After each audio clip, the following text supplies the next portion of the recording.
Hi friends, welcome to social team பதி channel. எல்லோரும் எப்படி இருக்கீங்க? நல்லா இருக்கீங்களா?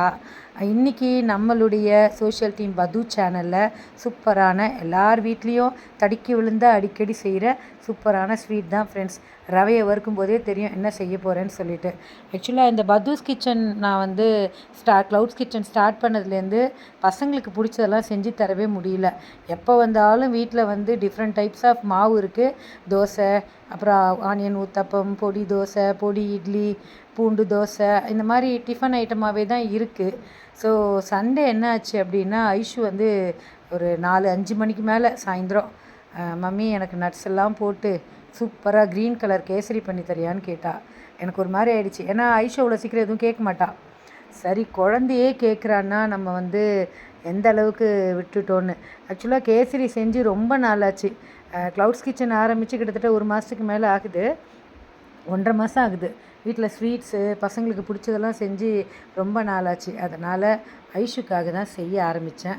அதுக்கு முன்னாடி பார்த்திங்கன்னா, சண்டே நம்ம வீட்டில் எப்போதும் போல் மாவு அரைக்கிறதுக்கு, இட்லிக்கு அரைக்கிறதுக்கு ஊற வச்சுட்டேன். அப்புறம் அன்றைக்கி சூப்பரான ஒரு வத்த குழம்பு பண்ணியிருந்தேன். சாதம் வந்து பச்சரிசி சாதம் தான் ஃப்ரெண்ட்ஸ் வடிச்சிருந்தேன். பாருங்கள் எவ்வளோ உதிரி உதிரியாக வந்திருக்கு பாருங்கள். ரொம்ப நாள் கழித்து பச்சரிசி சாதம் வடிக்கிறேன். எப்போதுமே புழுங்கலரிசி சாதமாக ஆகிப்போச்சு வீட்டில். முன்னெல்லாம் பச்சரிசி, இப்போ புழுங்கலரிசி ஆகிடுத்து. இன்றைக்கி திடீர்னு பச்சரிசி சாதம் சாப்பிட்ணும் போல் ஆசையாக இருந்தது. அதனால் சாதம் வடித்தேன். ரவையை நல்லா வறுத்துக்கிட்டேன் ஃப்ரெண்ட்ஸ். அதுக்கு முன்னாடி கடாயில் வந்து கொஞ்சம் நெய், கொஞ்சம் ஆயில் விட்டு, சன்ஃப்ளவர் ஆயில் விட்டு, முந்திரி, திராட்சை, இருக்கிற நட்ஸு, பாதாம், அப்புறம் அந்த பூசணி விதை எல்லாம் இருக்கும்ல, வெள்ளரி விதை, எல்லாத்தையும் போட்டு வறுத்து வச்சுட்டு, ஒரு ஆழாக்கு ரவையை வந்து நல்லா வறுத்து வச்சுட்டு 2 அழாக்கு தண்ணி விட்டுக்கிட்டேன் ஃப்ரெண்ட்ஸ். தண்ணியில் கொஞ்சம் உப்பு போட்டு கொதிக்க விட்டுக்கிட்டேன். அதுக்கப்புறம் தண்ணி கொதித்த உடனே வறுத்து வச்ச ரவையை போட்டு நல்லா கிண்ட ஆரம்பித்தேன் ஃப்ரெண்ட்ஸ். சூப்பராக வந்து ரவை வேக ஆரம்பிச்சுது. ரவா கேசரியில் வந்து தண்ணி நல்லா விட்டு ரவையை வந்து நல்லா வேக வைக்கணும் ஃப்ரெண்ட்ஸ். என்ன தான் வறுத்துருந்தாலும் ரவை வந்து வேகணும். சில பேர் வந்து 1க்கு 1.5 அப்படி தண்ணி விடுவாங்க. இல்லை, 1க்கு 2.25 கூட தண்ணி விடலாம். எனக்கு எங்கள் அத்திம்பேர் சொல்லி கொடுத்த டெக்னிக் இது தான். கேசரி வந்து நல்லா அல்வா மாதிரி கரண்டியில் எடுத்தால் அப்படியே லொடக்குன்னு விழணும், அப்படி இருக்கணும்னுவார். அப்போது ரவை நல்லா வெந்துட்டுருக்கணும். அதே மாதிரி ரவை போட்ட பிறகு தொடர்ந்து ஒரு 5 நிமிஷத்துக்கு கைவிடாமல் கிளறணும்னு சொல்லுவார். இதுதான் ரவா கேசரியோட டிப்ஸு. எல்லாருமே ரவா கேசரி பண்ணுவோம், டக்கு டக்கு டக்குன்னு பண்ணிவிடுவோம். பட் அதில் எவ்வளோ டெக்னிக் இருக்குது தெரியுமா? ஒரு நேரம் மாதிரி இன்னொரு நேரம் வராது. ஆமாம் தானுங்களே? கமெண்ட்டில் சொல்லுங்கள். எல்லா நேரமும் ஒரே டேஸ்ட்டில் வராது, மாறி மாறி வரும். அதே மாதிரி நீங்கள் தண்ணி கம்மியாக விட்டுட்டு ரவையை வேக வச்சிங்கன்னா கெட்டி கெட்டியாக ஆகிடும். ஸோ சர்க்கரை போட்ட பிறகும் இந்த மாதிரி பாருங்கள், கரண்டியில் எடுத்து போட்டால் இப்படி வரணும். அப்போ தான் ரவா கேசரி நல்லா அல்வா கணக்க வருதுன்னு அர்த்தம். அதுக்கப்புறம் பச்சை கலர், இப்போல்லாம் வந்து வீட்டில் ஹிருதியாவுக்கு வந்து அந்த க்ரீன் கலரில் நான் ஒரு தடவை முருகருக்கு பிரசாதம் பண்ணும்போது குழந்தைக்கு பிடிச்சிருச்சு.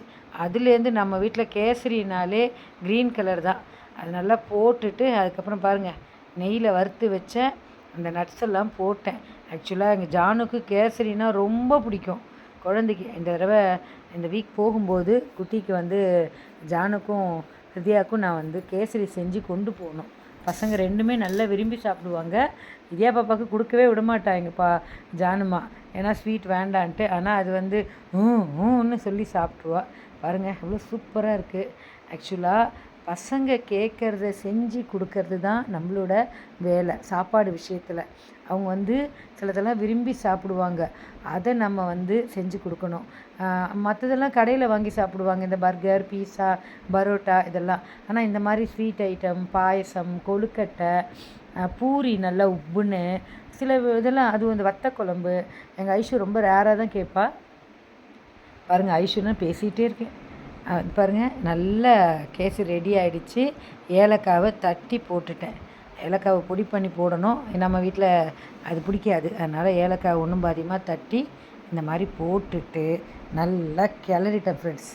எப்படி இருக்குது பாருங்கள், அந்த நெய்யெல்லாம் பிரிஞ்சு வருது.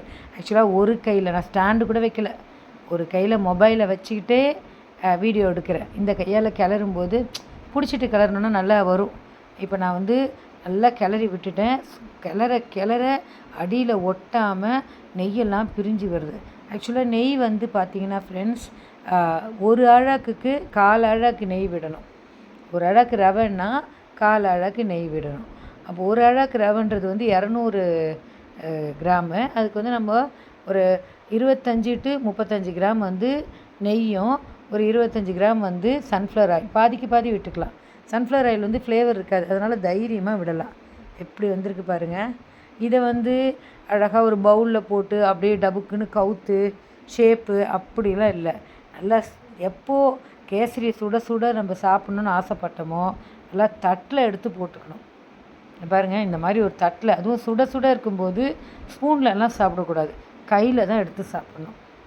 தட்டில் எடுத்து போட்டுண்டு நல்லா கொஞ்சம் கொஞ்சமாக அப்படியே பரத்தி விட்டுக்கிட்டு ஓரமாக எடுத்து சாப்பிட்ணும் ஃப்ரெண்ட்ஸ். முந்திரி பருப்பை தாண்டி அந்த பாதாம், வெள்ளரி விதை, பூசணி விதை அதெல்லாம் அப்படியே வாயில் லொடக்குன்னு மாட்டணும். நான் ஒரு கையில் வீடியோ எடுத்துகிட்டே பண்ணுறதுனால நான் ஸ்பூனில் எடுத்து போடுறேன். ஸோ நீங்களும் இந்த மாதிரி கேசரி செஞ்சுருக்கீங்களா? பசங்க கேட்டு செஞ்சுருக்கீங்களா? அடிக்கடி செய்வீங்களா? உங்கள் பசங்க உங்களை என்ன கேட்டு சொல்லுவாங்கன்றதை கமெண்ட்டில் சொல்லுங்கள். மறக்காமல் சோஷியல் டீம் பது சேனலை லைக் பண்ணி, ஷேர் பண்ணி, கமெண்ட் பண்ணுங்கள். நிறைய வீடியோஸ் போட்டுட்ருக்கேன், ஷார்ட்ஸ் போட்டுட்ருக்கேன். ஸோ க்ளவுட்ஸ் கிச்சனை நீங்கள் பார்த்துட்டு உங்களுக்கு பிடிச்சிருந்தா வேறு என்ன டிஃபன் வேணும்னு சொல்லுங்கள் ஃப்ரெண்ட்ஸ். பாய்.